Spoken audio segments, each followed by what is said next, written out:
not Sunday morning. It is actually Monday evening, and we had Extra Life this weekend, so it kind of changed our schedule up. But here we go. We're going to kick it off with the amazing patrons over on Patreon, and we start off with our gold members: Mr. Brendan Myers, James Johnson, Ryan Turford, Coach Timbo, Dawn Becker. Then we move into our platinum producers, Nasty Boots and Tammy, and then we follow it up with the grand finale, our diamond executive producers, Corey Hicks and Jonathan Brown. Now we're on to the show. They're breaking down all the news and they're making it nice. Good for a Kawa and Bowser, all their business advice. Gonna answer your questions, gabbing on and on. If you like what you hear, go check out the Patreon. The Nintendo Guru, yeah, his name is Bobby.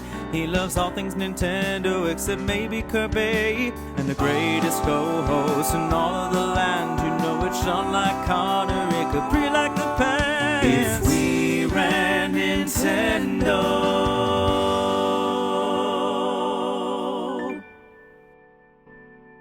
What is up, everybody, and welcome to episode 173 of If We Ran Nintendo. I am Bobby, the Nintendo Guru, joined by the greatest co-host in all the land, Mr. Sean Capri. And Bobby, it's Monday evening. We got our Wawas. We're in person. You're gonna kill me by the end of this. This will be the last time that Bobby We'll ever never has record me. again like this. You've been making fun of me for taking off my shoes in the house. I have a pink blow dryer that you make fun of me about. I went to buy some fruits and vegetables. I needed some chapstick. Yeah. I'm a very needy person in real life. No kidding. Yeah, well, guess what? Chelsea deserves a medal. Bobby! I got to spend the whole day playing video games. I got to spend the whole day working. I got to spend the whole last night sleeping. I had to bow out of your stream. You did do that. What did we do, like one or two matches? I'm like, I'm sorry, man. No, you did it for. Can't do it. We raced for quite a bit. I don't think I made it that long. No. Well, if we did, I about kind of 30, blanked 40 out of minutes maybe before you bailed. Well, okay, we'll leave it at that because I thought it was a lot less. But and because whatever. But then I finished out the races and went solo for the rest. Yeah. But yeah, so here we are. Yeah. In your kitchen. Yeah, my dining room. My Whatever. Over Oh, there. I'm sorry. Yeah. So little different. It's open concept. You can't. Yeah. There are no boundaries. There's plenty. Bobby's of not built any walls. There's walls right here, man. There's a wall right here. So beautiful home. Thank you. So we're going to try to do this a little differently. We're going to try to do this, obviously, first person, face to face. Hey. And so let's kick this episode off like we do each and every episode with our shout-outs. Geek Outs. Do you have any? Well, Geek Outs, I think, and shout out, Extra Life, is a huge thing that just happened. So, shout out to Lee Navarro. We'll just jump right into it. Geeking out about playing video games for a full day, man. Like, I went the whole shebang. Me, Kevin Austin, and Josh Barboni, of everybody there, we were there in front of our screens the entire time. Yeah. It was an absolutely magical event. I will say this, though.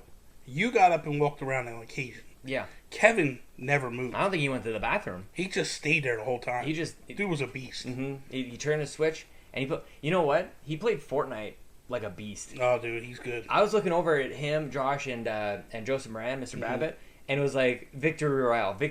Yeah. So much I couldn't say it more than that. Yeah, fast, it's hard to say. Killing it. Man, it was such a good event. We had played a little bit of Smash. Jam Scams was right behind us. Mm-hmm. Pretty laggy as hell though. The people that went was Garrett Bland. Yeah. I mean, don't get me wrong. There was a lot of people. Probably about 60 people, I would say. It was like a full would you say it's like the size of a gymnasium? I don't want to say it's that big. It's pretty close. I mean, it was probably as big as my house. Oh, honestly. At least. Yeah, it was a huge It was a big room, yeah. There was 5 tables, 5 rows, 4 tables across, like those big fold-out table things. Yeah. So that it was a huge thing that just we got into the room and we had all the gear. I remember Lee was saying, "I've got this big, huge van." And I'm like, that sounds kind of like overkill. And then we filled the van with monitors and power equipment and consoles and everything, and we start just like unloading this thing into this giant space that they've got for us. There's a huge like home theater screen, like a movie screen. Yeah. There where they did all their tournaments and everything. But as that morning kind of went along, people started firing up their systems here and there. And it's just like you started to get an idea of like what we were in for. Because I don't know about you, but like going into this thing, I had somewhat of an idea, but this thing completely shattered all my expectations. I thought it was going to... My expectations were... Because I went up there with nothing except for my Switch, my Switch Lite, my Ojo. Because I figured... What I thought it was going to be was a bunch of us back at the hotel room and a couple of you at this place streaming. I figured there would be like, because I got a big room, 2 bed and all that stuff. I figured there's gonna be a lot of people hanging out at the hotel, playing, and then occasionally people would pop down to go live at the stream and relieve you and stuff. But it was nothing like that. Like we went in and it was just tables and people, and it was like, holy cow, man. Like every square inch was and square foot was dedicated to gaming, and like all sorts of games too, which was crazy because we thought we were bringing all these people. Like you said, like Garrett Blanc, Skinny Matt was there with his family, Jams Gams, Johnny Casino showed up. Yes. Like out of nowhere, he was like, I'm gonna be in Toronto or somewhere in Canada actually, and he drove down. A lot of people went out of their way. And the thing I want to say before we even move any further is we completely feel like we're going to do this again next year. That being said, we want people to be a part of this with us. And what we've kind of talked about already is rather than like me fundraising and Sean fundraising and all, we're going to basically, our group is going to do one page where everybody will donate to that page, and then that page will link to the Phoenix Overdrive group, and we'll kind of do it that way. Because essentially Jams came to you and said that's what he was going to do next time, and I think Garrett even said the same thing. That's actually what Babbitt did this year. Did do that, yes. And I feel like it makes more sense because it's hard to be like, because you start to feel like you're competing against each other. And I mean, yes, that's good, but it's not what it's about. And I would rather like us have our own little entity, kind of like, hey, this is us helping Phoenix Overdrive and getting, because the thing of it is to me, Phoenix Overdrive's been doing this for many years. And to me, it's like those are the type of people that I want to work with. Those are the type of people that they created a podcast based upon Extra Life. To help that fundraising effort grow. That's why Phoenix Overdrive. It was Nerd Overdrive. Nerd Overdrive was the podcast for Phoenix Overdrive. But the thing is that there's a lot of podcasters out there that create and do Extra Life to get publicity that way. It's like a reverse thing. And I liked what they did, where it's like, hey man, this charity is first for us. The podcasting is second shelf, and we don't care about anything we get off of that. We want this to be the thing, and that touched me in such a way that I was like, we could have went with a lot of different. Well, groups. We could have done like us. We could have just done us. Yumi Capri or whatever, Nintendo Guru. Yeah, it could have just been us too. You know what, dude? I really, and I think that's a big reason why the PSVG guys came over on as well. Like none of us were like brand first or anything like that. No, we were all like, this is for Phoenix and then we Overdrive. killed it for fundraising. Like that was the whole thing. And with Bad Bit saying like he was putting up prizes midstream, going like, if we hit, at that time I think we were at $1,000, which was like, that was my ambitious goal. I didn't even know how the hell I was going to do that, but you set this crazy goal and then you go for it. And then we were just over that, and Bad Bit's like, if we get to 1,200, then he was going to give away this Death Stranding limited edition thing. So he jumped on board as well. So I feel like if we all start all together, like we can, like all of us are going to come up with different prizes and incentives at different times to help drive that thing. So, man, it was just, it's actually a bit surreal. Like it was actually a bit of a roller coaster. Like it was very overwhelming. And I know you're a super emotional person too, but I'm like next level. I'm a little extra in this case. But it was so much all at once, and especially just being there the full day, like round the clock the whole time. Then it's over. It was this amazing, like we were setting up, and then Bad Bit walks in the room, and then Garrett walks in the room, and then Johnny comes in, and it's just like I did like a triple take with Johnny Casino, and then it's over. Like we went out for Denny's and everything, but like ultimately, like everybody, you could tell, and it's not a slam. Everybody's got their lives to get back to. Like Monday morning is coming like super fast, and we've all got jobs to go back to and everything. So it's. But I think it's like the only thing that I can liken it to is the first time I ever went to a NASCAR race. In your mind, you know what it's going to be. Right, because you've seen NASCAR on TV before. You've seen NASCAR on TV, but when you get there, it's nothing like what you expect. There's RVs, and there's these giant RVs to go shopping for your favorite driver, and like it's just nuts. But you learn the first time what to expect. Then when you go back the second time, you're like, I got this. We're actually going to get an RV, and we're going to stay on site. And so it's... And every time, like, I went to a race afterwards, we were adding things to it. It was getting better and better and better each time. And that's what I feel like this was. This was the first step. Next year, like, I totally know what to expect, and I'm ready for this. Like, it's going to be pretty awesome. That's how these things end up happening, is you finish it, right? And you go, okay, next year I want to do it a little bit better. And you don't even really realize what you're doing, but you're committing to next year. You're like, okay, well, we're going to get us, okay, everybody's coming back, awesome, and then we'll add other people, and, like, you know what, I want to bring a big Canadian flag out there. I had this tiny little one I was waving around and everything. I'm doing that. We're not doing it. Listen, There's some great clips. There's some great clips on the stream, still on twitch.tv/Sean Capri. I don't know how long these things last, but shout out to Preston. I know he gets a shout out. Yeah. You're his freaking hero, man. Oh, that kid is awesome. There's a couple very special moments. Yeah, the thing with Preston was, you know, I always say, and everything I do with Peace Out Preston, but the moment when he realized that I was there, and like he just like comes running up to me and stuff, and he's like losing his mind over it. It's like it hits you all of a sudden. Yeah, and like it was so amazing to finally meet the kid that like I don't know what to do with my hat. Like I keep moving it all over the place. I'm like losing my mind here. Close the lid. Stop looking. It's fine. But to finally meet the kid that like created something for me, like a closeout for everything that I do, was pretty surreal. Yeah. And it was funny because like I treat Preston like me, like anybody else. And there's a moment where he's like, "Bobby, can we do 50cc?" I'm like, "No." And I'm like, you didn't consider, like, you couldn't have said no any faster. No, I was just like, "No, we're not doing that." Like it was just like, but you know, it's one of those things where like it's like I feel like I know him so well, just because the times that I have. I mean, I've had chats with him like before and on Google and stuff when Matt has called in the things that we've done, and so it was surreal for that one, meeting everybody, Lee and Becky and Ray and all them, and it was just like, holy cow. And then the people that actually reached out to me, like Anthony, who watches my stuff, and was like, "Dude, I love your stuff. I watch your stuff," and I'm like, it was crazy. Yeah, so there was people that actually wanted to meet me that were excited that when they heard I was coming, I was just like, this is not. It was so weird for people to come up to me like, "Oh, you're the Nintendo Guru," and I was just like, "Hi." It was, like, I don't know what to do. You know what though? It was kind of like, did you ever watch the movie Titanic? As soon as they realized that thing was going down, they're like, our time together is limited. It was a steamy car. It was like, man, this is just, it just feels right. And, you know, I was sitting next to Babbitt the whole time. We're hugging, we're snuggling. It was all like we're playing games, and it's like, it was great. And as exciting as it was, I was always aware that like another hour that passed by got us a little bit closer to being done the marathon, because that part was challenging. But at the same time, you're like, another hour passed by, and it's another hour closer to everybody getting in their cars, packing up their stuff, and then going back about their lives, and we return to the internet friendships. So that's why I'm like, that's sad, and that's, you know, something that drives me to really want to do it again next year. Figure out something even in between, for God's sakes. Well, my thing is this that I want to say. There's off the top of my head, there's 3 people that I want there next year. Todd Oxtra. Yeah. Mark Carabin. Yeah.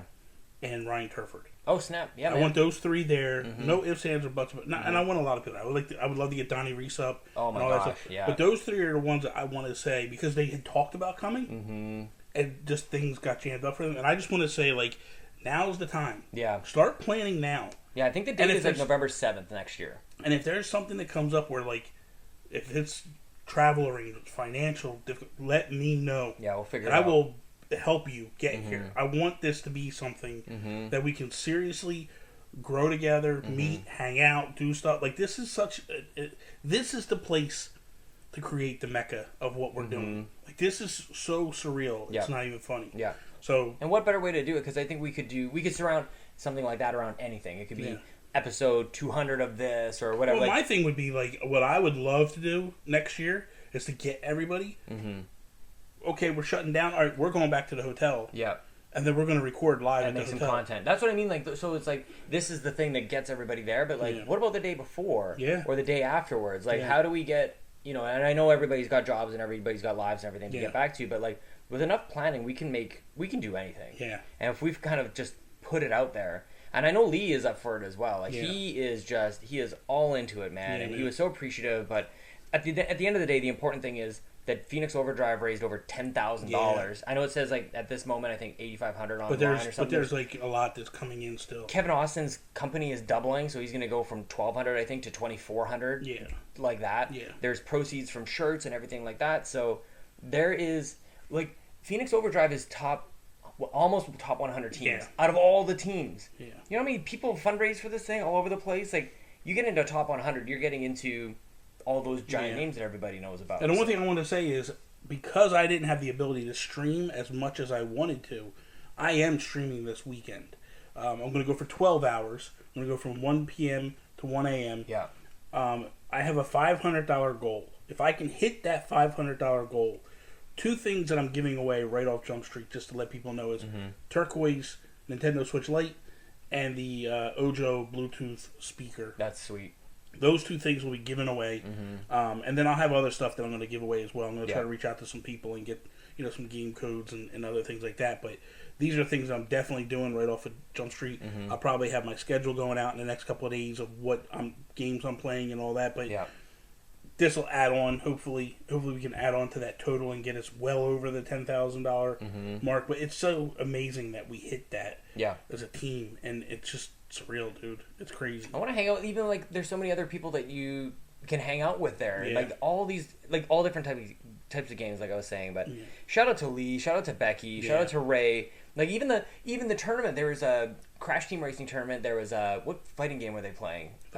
Marvel vs. Capcom 3. And then there was fighting, and then I don't know what the team played. Oh, Rocket League. Oh, Rocket League was amazing. Yeah. So they've got these tournaments too, man. Like during the day, like I don't even know if there's no way that the entirety of it could have come through on the stream. Like you probably heard a lot of the noise in the background and everything, but there was so much activity. And then as the night went through, watching people kind of just like, I'm just gonna take a nap. And then just the madness, like even on stream, like I was losing my mind. I didn't even know what the hell I was even saying anymore. It's something that we all need to experience together, and just doing it for the kids, doing it with Lee. And this was probably half a decade in the making from the first time that Lee ever mentioned to me, if you're ever up in upstate New York, come on over. I remember saying to him, like, you're nuts. Yeah. It took us about 5 years for it to happen, but it finally happened, and I think it opened a lot of people's eyes to what the possibility of all these friendships are. Like, it just took it up a notch. Yeah. From podcasting and creating content and messaging each other to, we hung out, and it was like that moment of, I don't know if it was like this for you, but like I like bumped into Bad Bed, for example, and we just hugged, and then we just hung out like we'd known each other like we have. Like it wasn't like I've never seen you before, I don't know what to do. Right? No, there was no awkwardness. It was awkward. Everybody was exactly like we thought they were gonna be, and we want to do that again. And that's the thing. Like now I'm hanging out at your house for. Well, that's the thing. Like even Johnny Casino, like Johnny Casino and I, we don't talk all the time, but we have talked on numerous occasions. Yeah.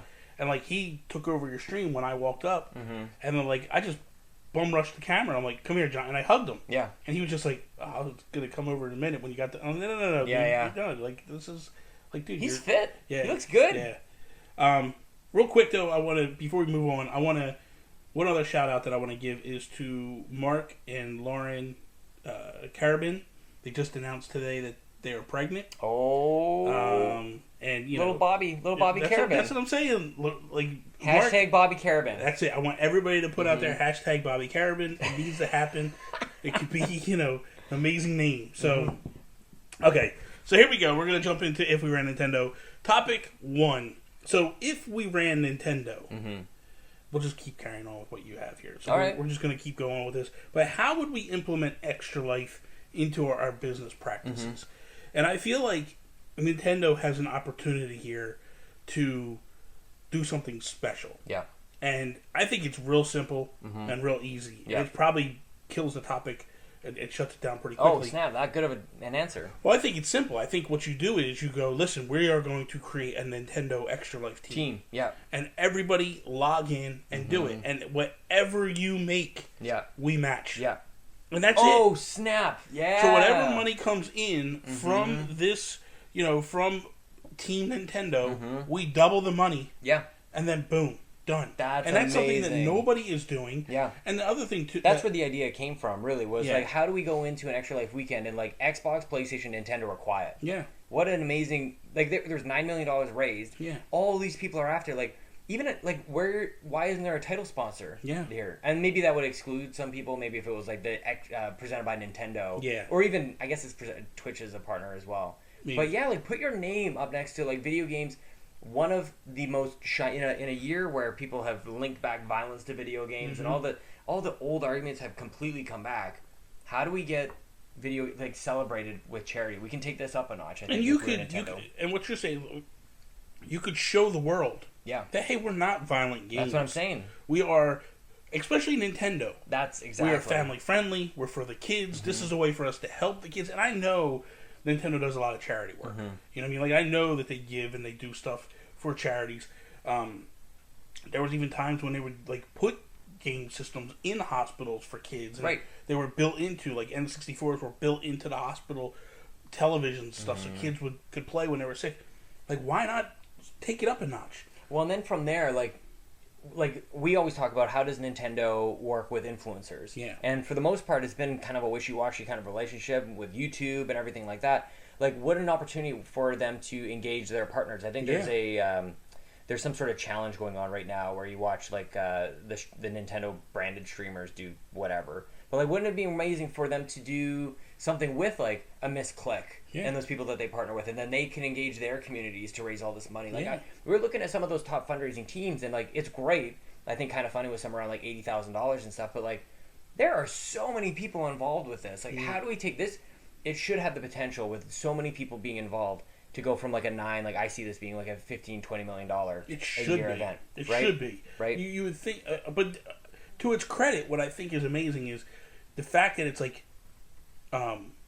just basically grassroots. Mm-hmm. And this was built from the ground up, and it's to the point where it is now. It's not the top year that's ever been. I think 10 million is the top year something like that ever was.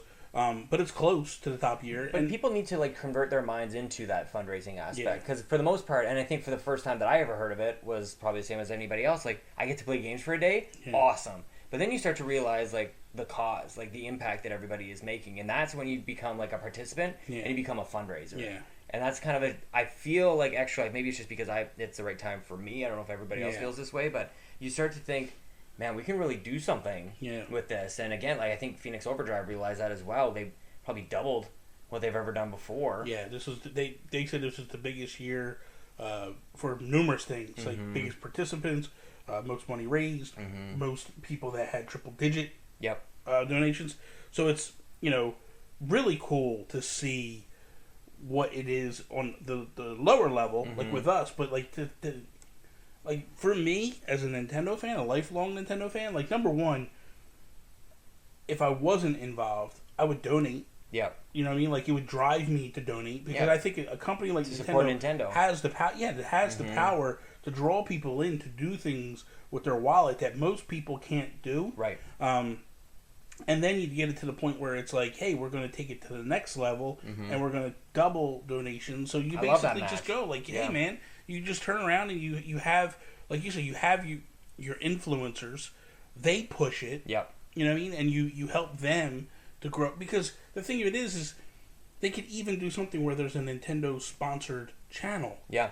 And you go, like, hey, from 1 to 2 is Miss Click. And from 2 to 3 is Roger's Base. And from 3 to 4 is the Nintendo Power Couple. And 5 to 6 is Joey Ferris. And all these different people that we know are influencers could have a spotlighted moment in there to try to drive. And then, like, that's what you build off of. And then Nintendo, being Nintendo, could do things where, like... They could do what they could do. Honestly, I think the Phoenix Overdrive, what they did was, like... That's the gold standard. Yeah. And even with, like, where does World Championships come into this thing? Like, Eric Townsend, what an amazing person, was there at, like, the tail end of the stream. I'm losing my mind. I'm playing a game that was a Lonely Mountain Downhill. It was very Twitch-based. Very, I needed much more mental capacity to play this game. Oh, no, sorry. I was playing Tetris. Tetris 99. And he's like, if you get top 10, I'll donate $50. I never ended up doing it. I got to, I think, 17. He's like, here's $10 for the strong effort. But, like, imagine that on the scale of esports. Like, you combine that with, like, if my guy, I don't even know, like, if Miss Click does a thing, if she wins, like, a Splatoon tournament or something, then that can galvanize, like, all of her people who are, like, really gunning for, like, or even Nintendo were to award a prize like that to charity. Like, somebody wins. The other thing I thought, too, was, like, what you do is you go, we're not going to give stuff to everybody. Like Xbox gave you some stuff to give away. We're not going to do it for everybody, but what we're going to do is for our brand ambassadors, we're going to give them, hey, Miss Click's going to give away Luigi's Mansion, and Roger's Base is going to give away Link's Awakening, and you build up, and then at the end, maybe somebody gives away a Nintendo Switch or whatever, and, like, that's the way you find a way to, like, just draw. But and I know it's hard to get a company to fall in line with something like this, but I feel like it's important. I feel like, you know why it's important? Because if they do it, the other two will follow suit. Oh, absolutely. Like, it's whoever goes first on this. then there's so many reasons why companies get involved with charities. I will be honest. I'm shocked that Xbox hasn't jumped in on this. Seems like because this seems like something that Xbox is just would be all over. Especially with Mixer, like that's the only thing that for Nintendo is missing for me is like their natural tie-in with, and that's kind of what I was referencing before. Like their relationship with streaming in general is very strange, and I think that over the years, as streaming has become more and more accessible for people to do, very easy for people to do, that has been inherently linked with Extra Life. Whereas at the beginning days, it wasn't that you streamed for 24 hours. It was just that you would play for 24 hours, and some people were able to stream it. But now, like, it's kind of like you almost have to do both to prove you did. So for Nintendo, I think they would have to figure out the streaming aspect first. But you're right, like Xbox and PlayStation especially, you can fire up your own stream at any moment, which is crazy. Yeah, it's pretty ingenious. But I think that's the answer in my eyes. Like, in order, if we were at Nintendo, teams matching it, I think tournaments, hosting an event where you can also have like that's where the main event is. But even if here's the thing, like Nintendo, you don't. This is something else that people don't comprehend either, and I didn't fully comprehend it till now. Is this event that happened, Extra Life Day? That's just they fundraise all year long, right? So the idea is that like you take it to the next level, and what Nintendo could do is at E3, hey, we're gonna have a Smash tournament, and we're going to do all money's going to go to Extra Life, and we build it around that, you know, and that's what you do is you keep plugging, and you take that E3 showcase that they do, and basically go like, hey, we're going to turn this into a full day event.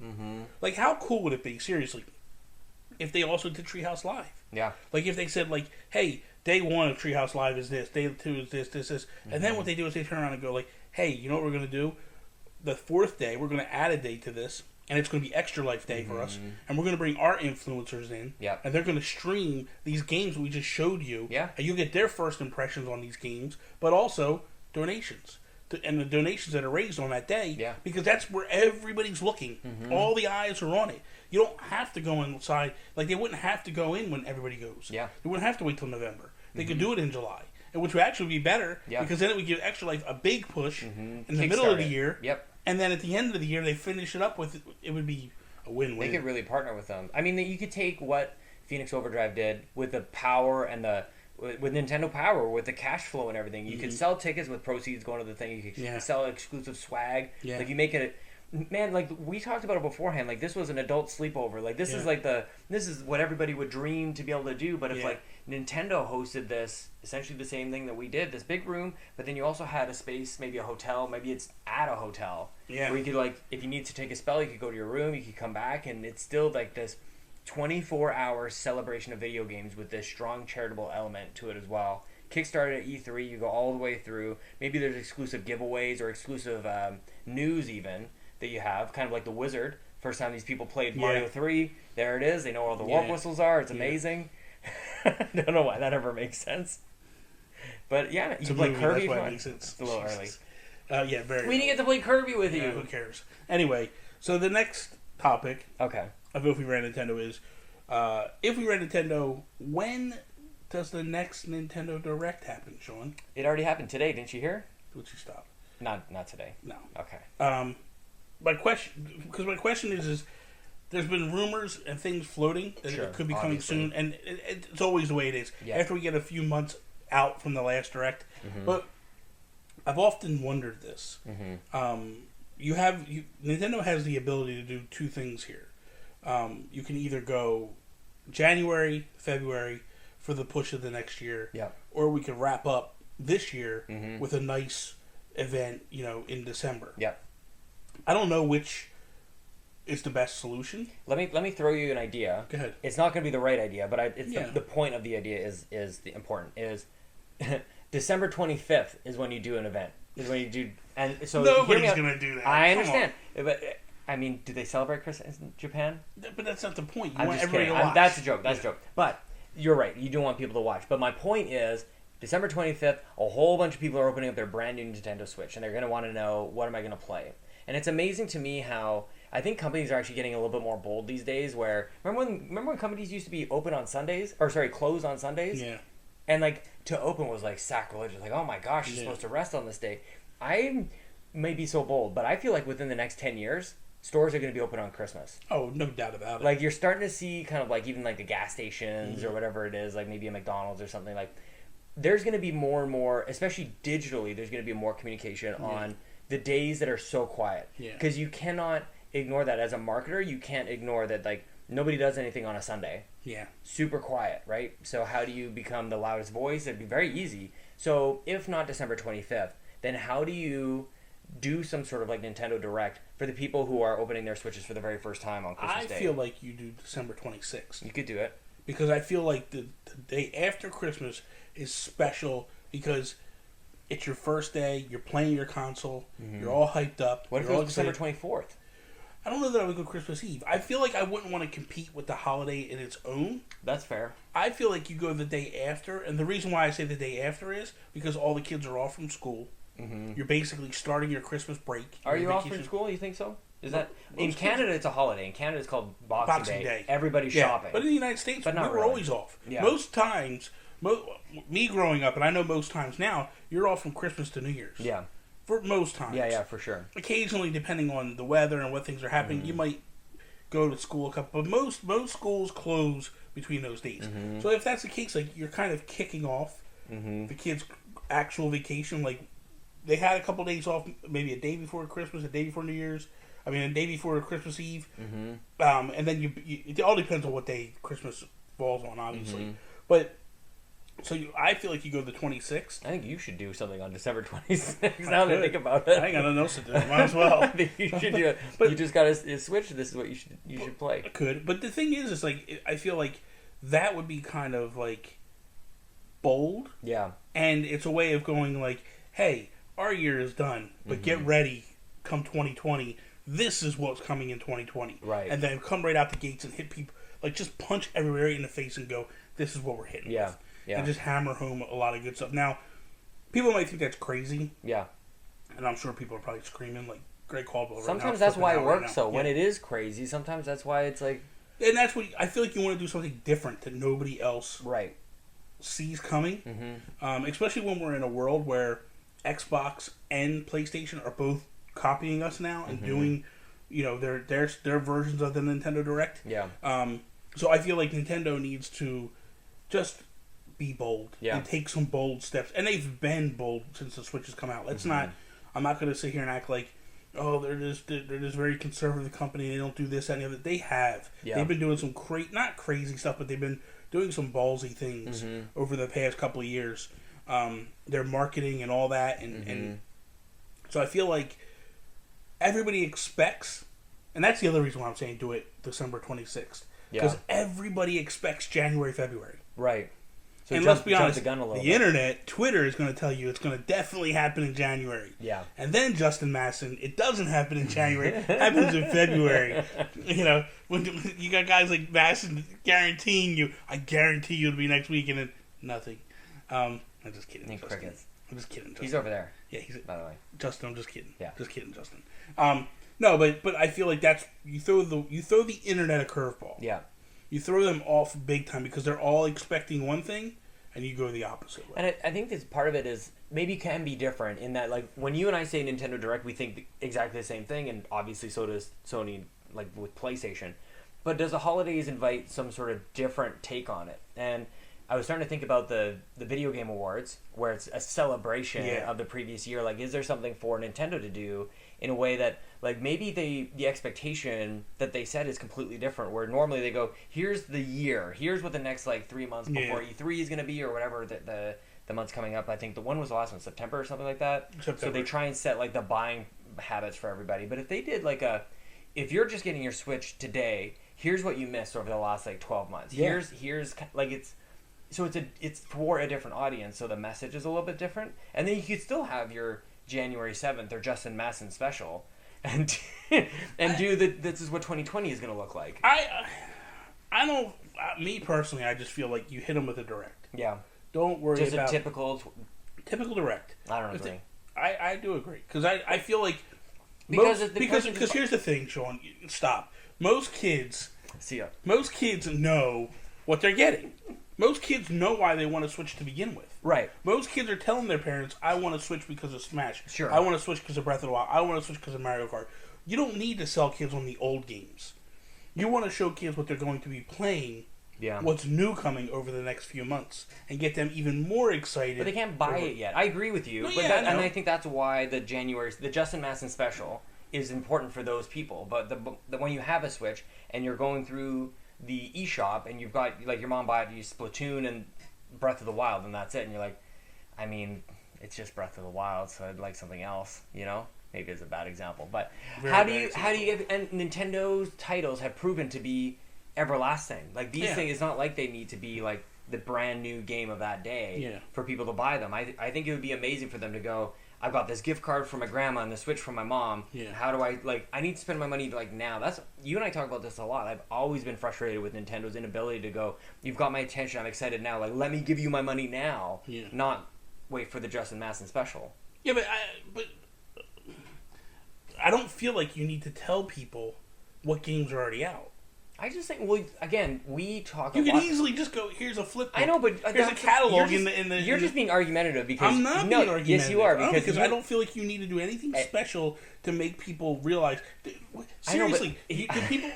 when you were a kid and you got an Xbox, did people need to tell you what games are already on the Xbox? I think it's a bad example because I'm an Uber fan. Not everybody's an Uber fan, number one. Number two... You and I always argue about, well, we agree that Nintendo needs to do a better job of highlighting the games that are great because the eShop sucks. Yeah. So why couldn't they have this as an opportunity to go, you missed this game, here it is, and spotlight it. But that could be something that's built into the Switch when they turn it on. Can you imagine? Here's a commercial. It could be. I mean, honestly. I mean, the Wii U did that as well. Yeah. It would light up in the middle of the night. Yeah, you could easily do something. Yeah. I mean, there's a way to you just put it on a news channel. Yeah. So this way, the first thing that pops up, it goes, "Hey, check out the news channel." Mm-hmm. You click, and then there's a highlight reel of what we have on there. Yeah. I just feel like when a kid is asking for a Nintendo Switch, they know what's on that Nintendo Switch. Yeah. They know there's a reason why they want this thing. But they missed ARMS. They missed ARMS, Bobby. I'm sure they know about ARMS. You think so? I'm pretty damn sure that. Regardless of being an Uber fan or not, like, if I'm getting a Switch for Christmas because I asked for it, I know what's on that console. My cousin, his son just asked for a Switch. He just got it, like, not that long ago, but they were like, it'll be your Christmas present. He wanted it for his birthday. They're like, it'll be your birthday Christmas present. Yeah. You know, but he knew the games he wanted prior to buying it. Like, prior to his parents buying it for him, he knew what he wanted walking in. And I feel like that's why, for me... When 2060 do the direct, you hit them with this is what you're going to get for the next year, and moving forward up until, you know, and I would probably follow up with another smaller direct in March. Yeah, you know what I mean? Like I would kind of indies kind of thing, or not even an indies thing because those things are just kind of hit or miss. Yeah, I feel like they do a good job with the indies, but I feel like it's so hit or miss. It's funny when you said the thing about the Nintendo Switch popping up with a commercial. I'm like, that sounds ridiculous, but I don't think that we're actually that far off. And where YouTube could have like this broad, like for the general masses, like it's the same thing for everybody. But how far away are we from? I know what kind of games you like. Here's your Bobby's Nintendo Direct, like really directly to you. Where it's like, okay, you like Zelda, Mario Kart, Splatoon. Here's games like that you might like. And then at the tail end, might go, here's something that might interest you that's not like what you like. How cool would it be, like, right? Personalized. How cool would it be? You open up your Switch, you start it up. Because here's the thing. Let me get where I'm coming at from this before I start. When I was a kid, and we got the Nintendo NES system, or the Super Nintendo, came with this gigantic poster, with all the games on it. Future games, old games. Nobody wants old games though, Bobby. They know what's on there. So what do they need on a poster for? It. So you open it up and you can look at it and there's everything. What I would do is go survey as you're setting up your console. What type of games are you into? I'm into role-playing games. What type of action games, sports games? What game do you want to buy? Like your Apple Music. Yeah, but you go, what games do you want to buy? Or what games did you get with this system? You click Zelda, whatever. And then all of a sudden, once you click all this, it puts it into a thing and creates a mini trailer that goes, by the way, you can get this. And maybe the trailer is the same for everybody except for the games it showcases. That's what I'm saying. The games are based upon what you picked in that survey. That's exactly what I'm saying. And then, boom, that's what it is totally. right there. Yeah. That's exactly what so, like, for new people, it could be based on that survey, but then as you create, like, you spend 100 hours in Animal Crossing, well, you're a certain type of player. Yeah. And then it's just data-based marketing, Yeah, so it's very personalized. But I think we're, like, within the next generation where we start to get something like that. Possibly. But I still want to have, like, those bigger than life. Like, I don't want us to be all just watching commercials in our bathrooms while we're taking care of business, you know what I mean? Like, I still like to have that, like, here's the vision of Nintendo from from 10,000 feet up instead of, like, granular like us. So I think there's a place for both, for sure. But I don't even know how we got on that, but I don't know either. Next Direct is sometime in December. But after the holidays. Okay, so yeah, or after Christmas. But okay, so now let's take that. Let's take off our CEO hats and put on, like, when do you realistically think this thing's going to be? I mean, probably first week of December. You really think it's going to be direct that soon? I think so. I just feel like it's going to be January. I feel like that's when the next one's coming. It could be like, so, because there's not a whole, there's Tokimura Sessions, right, in December. Is that December the last 27th? That's the last, like, big game, I guess. For the year, yeah. But, like, there's all the secondary, like, the filler kind of games that tend to come out. Again, like, it's just trying, like, wallets are open at that point in time. Yeah. So, I think Nintendo, and here's the thing, the one thing, this is the other reason why I say you should do it in December. Nintendo makes the one big mistake for the past 3 years of the Switch, and that's nothing to play in January, nothing to play in February, and on top of it, nobody knows what they're doing. And for the past 2 years, especially, they've been very back half heavy. This year has been a nightmare in terms of, like, all the games that have hit. But sales are so crazy, man. Well, I'm not saying that it's like people aren't buying games. I just think it's madness, the amount of games that have hit us. To the point where, like, yeah, we're buying games, but, like, are we playing the games? Yeah. And that's the problem, I think. Yeah, when does that finally catch up? And I feel like if they spaced it better, I feel like they're piling on to the back half, and the front half of the year is just dead. Yeah. And I think that they have to figure out a way. And I understand, listen, I get it. I know there's people out there screaming at us right now going, like, well, it's the holiday time. And you got, man, I mean, it's not a holiday in August, in September, in October. Yeah. Holiday is November, September. December. Well, yeah, sorry, October, November, December. The last 3 months. Yeah. Like, in January, you need to have something. Like, there was an old rumor or an old feeling in gaming where they would turn around and they would say to you, games don't sell in the summer. Nobody plays games in the summer. Well, that's changed. Yeah. Because now a lot of games are coming out in the summertime. Yeah. And a lot of companies are playing, or a lot of people are playing games in the summertime. I feel like it's kind of the same thing. Yep. Like, there's a drought right after Christmas, so January, February, you don't get anything. Because I guess they think, like, oh, everybody's playing their new games at Christmas time and they're not playing anything new. No, I assure you, there's people that want games in January. Yeah. People that want games in February. And I think everybody else has figured that out, because everybody else is putting games out in January, February. Yeah. Resident Evil 2 came out, set records. Monster Hunter World was, like, both Capcom games, they figured out that those games are doing really, really well. Yeah. And I think that's what you saw just up until a couple weeks ago when everything got pushed. Everybody was shooting for, like, February, March, because like that's like the new opening. The thing that amazes me is Nintendo has this weird thing where they create a date that just sells phenomenally well, and then everybody starts piling on to that date. Yeah, it's almost like they see things working and then they all jump on. The first one is the Friday before Black Friday. That has always been Nintendo's traditional date where they put out, well, number one, Pokemon. Every Pokemon game always launches that day. And then there's always, like, a list of a couple of games that will pop as well. Yeah. And that's always a big one. Now it's March 3rd. Yeah. They launched Breath of the Wild on March 3rd. Blew up gangbusters, sold like crazy. Now Animal Crossing coming on March 3rd. And now we get Doom has announced they're coming March 3rd. So you're starting to see companies starting to follow, I think, Nintendo's trends a little bit. And going like, well, Animal Crossing is very not Doom-like, so we're going to go Doom. Yeah. So this way we have both ends of the spectrum, and we may not get these gamers, but we'll definitely get other gamers. Yeah. Well, as a company, that date is very important as well, especially if you think about the number, like the percentage of games that are sold within the first, like, weekend, for example. Like, it's huge. So you have a last push in your fiscal year, which ends on March 31st. Yeah. So, yeah, of course, like, it's almost like, why wouldn't we do this before? We're all like, it's not like we're just all of a sudden concerned with the end of the fiscal year. Yeah. Why would you just? I mean, like you said, it was that old school way of thinking that December is it, and the last 3 months are kind of like a bonus. It's like, no, they're not. Like, No. there's so much to it. So, December, first week of December. Even as they say it, like, I think that makes sense, but there is the Video Game Awards that they have been active at. They talked about Bayonetta 3 there. Yes. They talked about... They talked about... They had Breath of the Wild area one Breath year. of the Wild was it? Did they ever do Metroid? No. They never did. They just had the JPEG, and that was like the logo, and that was kind of it. Yeah. Well, then they had the 3 studio heads, which 2 out of 3 aren't even there anymore. Reggie's not there anymore. Yeah. So yeah, there's a Video Game Awards as an opportunity as well. So maybe like I might be walking my way back. If we're not doing like a celebration of what the year was, and these are all the things that you should go right now onto your eShop and go buy. If not that, then probably the Justin Masson special of January. Here's what you can look forward to. Yeah, I think that we're in a pretty special case where you see Nintendo sales doing phenomenally well.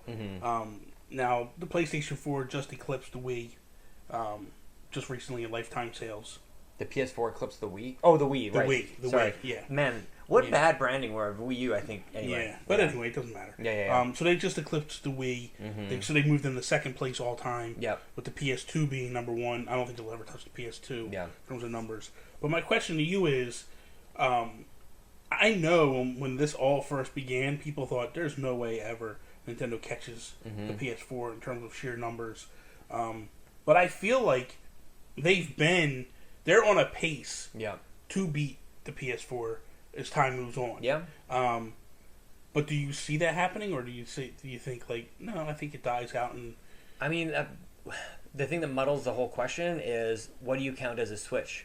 You got Switch Lite, like the 3DS, like the family of 3DS kind of things. It's going to be that way because you got to look at it this way. It's like PlayStation did the same thing with the Pro. I know. It was like the family of course, but it's just basically the PS4, and they view it all as it is. I think it's the same thing. Switch Lite, Switch Pro. If it comes, it's all going to be part of that nut. Yeah. Essentially. I think if that's the case, then I don't see why they wouldn't be. I think that should be the goal. Yeah. Really, because we're starting to see some data come out about the Switch Lite, and it's just like it's found a new audience because of that price point and that simplicity of it. Like, it's even more simple than the Switch is, and we've hailed it as being incredibly just easy to use. Everybody gets it. Yeah. Switch Lite is even easier. It's even cheaper for people to get. So yeah, like why wouldn't they? Now there are people who would never have bought a Switch who are now buying a Switch at $200. So yeah, I think the numbers and the numbers too. They said they sold in 11 days.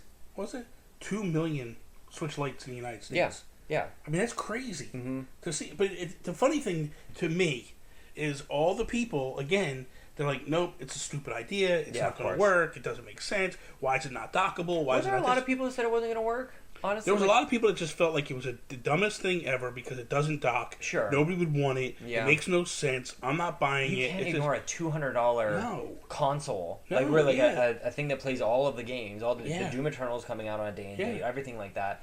It's $200. If the market was a little bit different, if this generation acted like last generation, where like the 360 and the PS3 were like, they were cut in half. Yeah. They were selling at a fraction of the price at this point in time.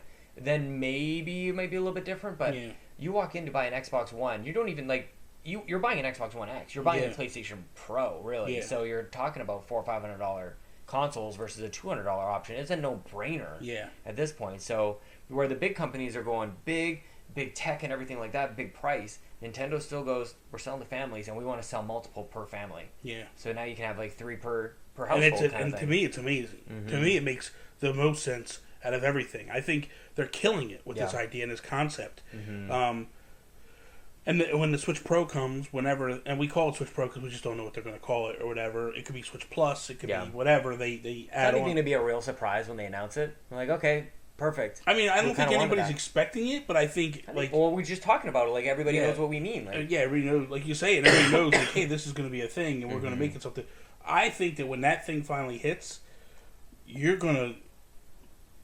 If it does what it needs to do, and that's basically close the gap between the Switch, the power, if it can close the gap on the power, I think then all of a sudden you just see like lights out. Yeah, like Nintendo then they sell like gangbusters, everybody would just be like, okay, I'm upgrading. No big deal. Like, I think it becomes...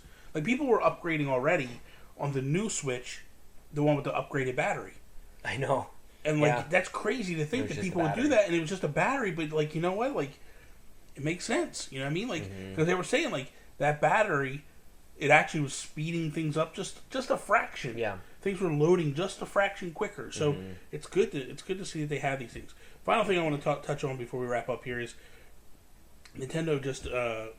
news just came out earlier this evening, that 750 million consoles sold in the lifetime of Nintendo. Yeah. And that's everything. It's, NES, SNES, all these things.